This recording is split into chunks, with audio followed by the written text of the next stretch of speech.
Hi everyone, welcome back to the channel and welcome to episode 8 of my Little Big Year, where I'm trying to see as many birds as possible here on my home patch in eastern Massachusetts.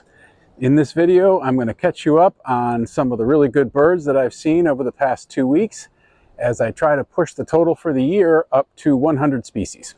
At the end of the video I'll talk a little bit about how spring migration went here on my home patch and talk a little bit about my future plans for videos now that spring migration is over. So let's get started with the first bird, and that is a really good bird that you may have already seen on the thumbnail for this video, and that is a pileated woodpecker. Now, pileated woodpeckers are not really rare in this area, but they are kind of uncommon and difficult to see. So on my home patch, it's really kind of a random crapshoot. Some years I'll get a few sightings, and other years I won't see any at all. So I was out birding with a few friends and we heard a pileated woodpecker call, and then shortly after that we got a decent but somewhat distant look, as you can see here. So one friend and I decided to try to re-find the bird. We searched for it for a while, we did re-find it, and we were just sort of following it around for a while as it moved from tree to tree. We were getting sort of obstructed views, but it was letting us get closer and closer.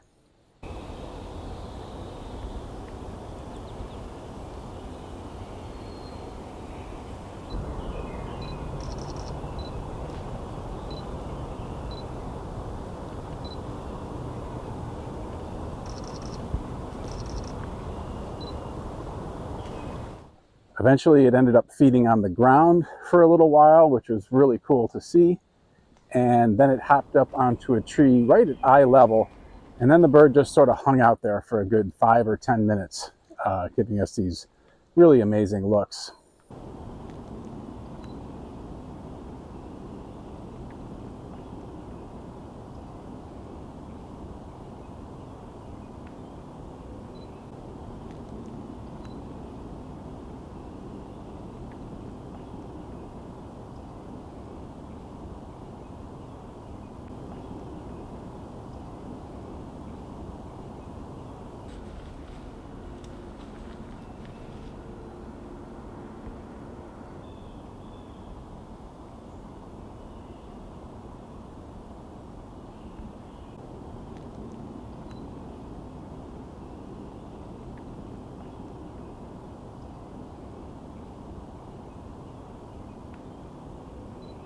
So that was a really cool experience. I have seen pileated woodpeckers many times before, but that was by far the closest and best look that I've had at this really amazing species.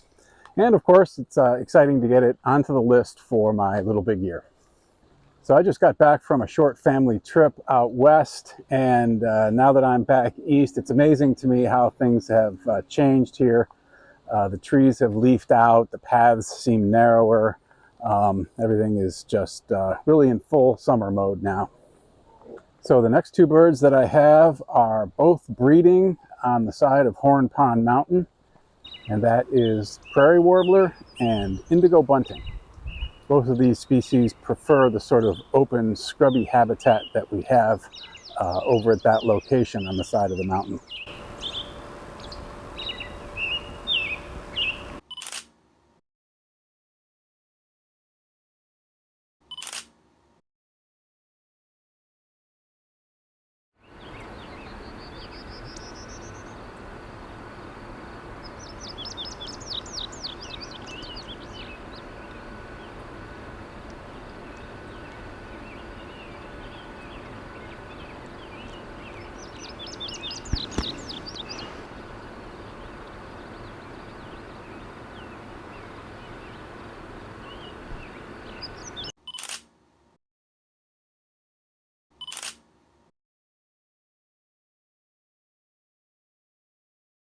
So I do hope to get some better video of indigo bunting sometime this year, but that's good enough for now. So just a reminder of the ground rules for my Little Big Year. In order to count a bird on the list, I need to get some good quality photo or video of the bird and then show it to you here in these YouTube videos. I set myself a target for the year of 125 species. And as you may have seen on the previous screen, as of right now, we are up to 93 species. So trying to reach 100 here in this episode. Next up is this handsome male American redstart.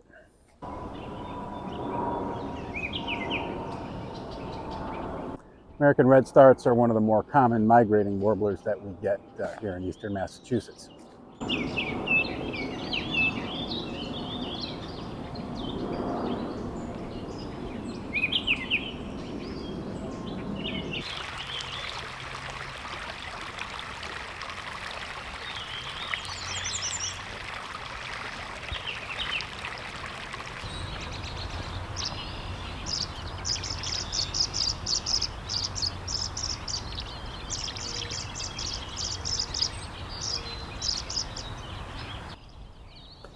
This tree swallow was hanging out on this nest box, giving me great close-up views.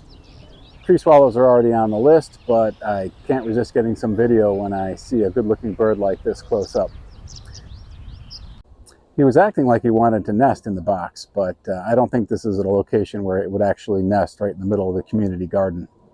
Here's another species of swallow that I didn't have on the list, and that's a northern rough-winged swallow. I'd been seeing them flying around quite a bit, and it was just a matter of being patient and waiting till I came across one that was perched up and taking a little break from flying around.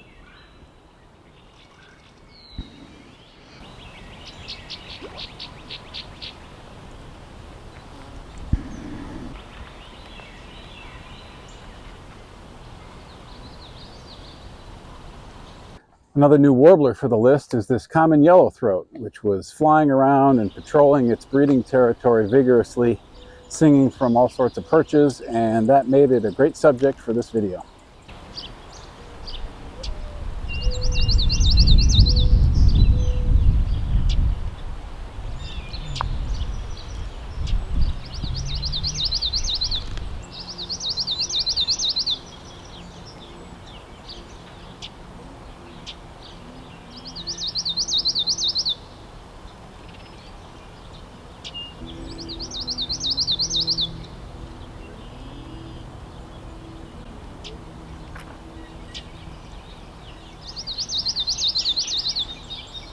Yellow warbler is another one that's already on the list, but this was a great photo opportunity for this beautiful species.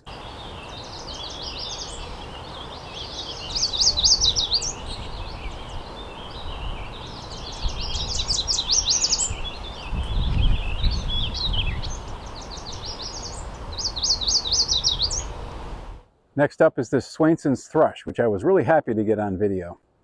These thrushes are shy and secretive. They hang out in forested areas, and they tend to just give you a quick look and then fly away, which makes it very difficult to get them on video.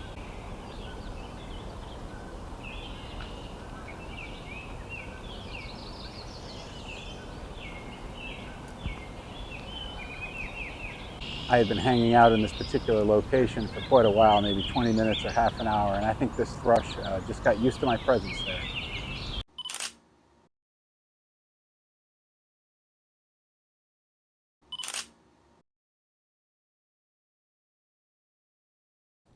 This northern flicker was taking advantage of the newly plowed dirt in the community garden area.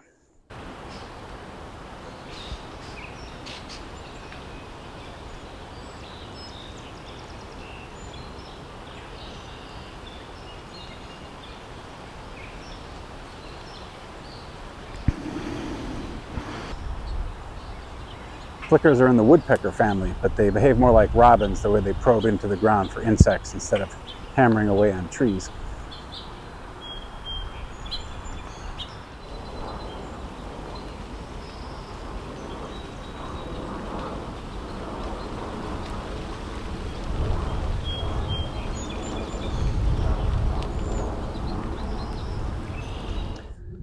I saw this blue-gray gnatcatcher back in April, and I got just this one photograph. I was hoping and assuming I would get some more photographs and some video at some point in May, but that never happened. At least it's a good photo. Next is this chestnut-sided warbler, where I managed to get, again, just a few photographs in poor lighting conditions. Then I didn't see it again for the rest of the month.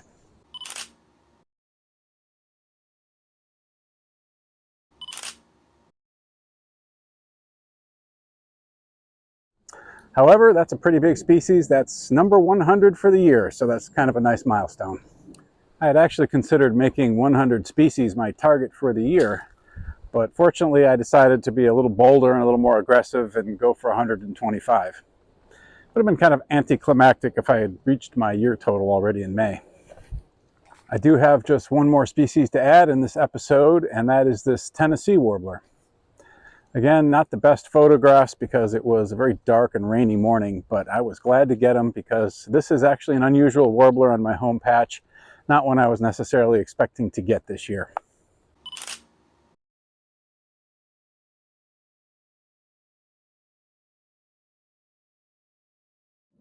So now that spring migration is over, I wanted to make just a couple of comments about how that went.